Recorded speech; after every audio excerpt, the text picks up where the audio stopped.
How come Bonnie and Chica are the only ones Five Nights at Freddy's characters without voices?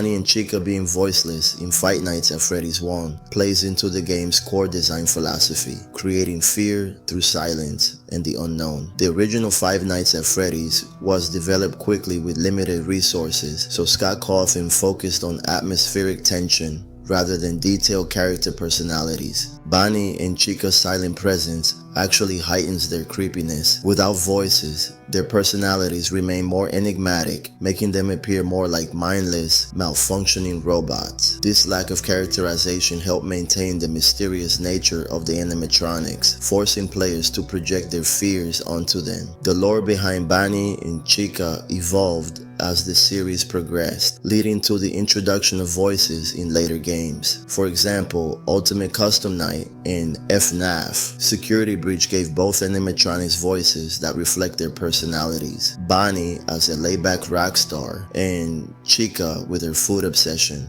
In short, their silence in FNAF 1 was likely a creative choice, balancing the strange atmosphere while letting players focus more on gameplay, as well as a practical choice given the game's limited budget and rapid development. Bonnie and Chica's voicelessness in FNAF 1 is also significant for a few other reasons related to how the game establishes its horror atmosphere. Without voices, Bonnie and Chica's terror comes entirely from their appearance and behavior. They suddenly appear in doorways or hallways, their faces unsettlingly close to the camera, emphasizing the fear of being watched or stalked by something unnatural. The animatronics' blank stares and slow, deliberate movements create a sense of dread without needing dialogue. The original Five Nights at Freddy's focused heavily on environmental storytelling, newspaper clippings, phone calls, and background elements rather than direct character-driven narratives. By leaving Bonnie and Chica silent, the game leaned into mystery. The player was left to wonder what these characters were really thinking or planning, if anything at all. It also highlighted their mechanical, non-human nature. As the series grew more complex, Scott Cawthon started to give each animatronic a distinct personality and backstory. With this expansion came voices for characters that previously had none. Bonnie and Chica eventually became more than just threatening figures. They turned into characters with specific traits. Bonnie, who later became a rock star in Five Nights at Freddy's Help Wanted, got a voice to match that persona. Chica's obsession with food also became more pronounced to her lines in games like Ultimate Custom Night. By giving them voices in later games, Cawthon was able to dive deeper into their personalities, making them more than just silent threats. In Five Nights at Freddy's 1, Bonnie and Chica don't have distinct voices because the game's early design emphasized minimalism, creating tension through ambient sounds rather than character dialogue. At the time, Scott Cawthon focused on jump scares, atmosphere, and strange animatronic behavior. Freddy had some creepy laughter, and Foxy had his iconic pirate lines. But Bonnie and Chica were left silent to add to the mystery and fear. The lack of voices made them seem more robotic and unpredictable. Their voices were introduced later in the series as the lore expanded. Ultimately, the voicelessness of Bonnie and Chica in Five Nights at Freddy's 1 enhances the horror by relying on subtlety, unpredictability, and a sense of being hunted by something inhuman and inscrutable. Their later voices serve to expand the lore and add depth, but in the first game, their silence keeps the mystery and fear intact.